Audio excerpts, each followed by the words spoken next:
How to add an EIN to your business on Sunbiz. Hello everyone, welcome to our channel and let's see how we can do it. For this, you will have to search for Sunbiz on Google and just scroll down, and here you would be able to find this particular website, and it is myflorida.com.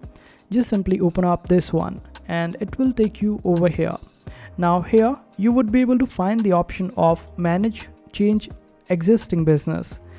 Just scroll down over here, and here you would be able to find the option of update your information. Simply select it, then wait for it to load.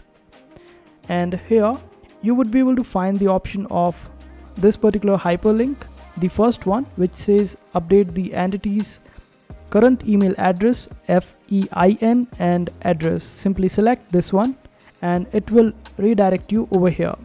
Now here you need to file all the details of your business, and at this section you would be able to find this particular EIN number, and here you can provide this particular number and update it.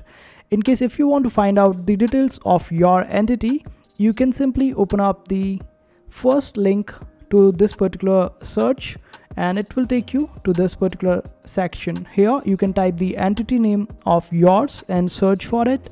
After that, you would be able to get all the details related to it, and this is how you would be able to add EIN number to your business. So I hope this video was helpful. Make sure to hit that like button and also subscribe to our channel for more helpful videos.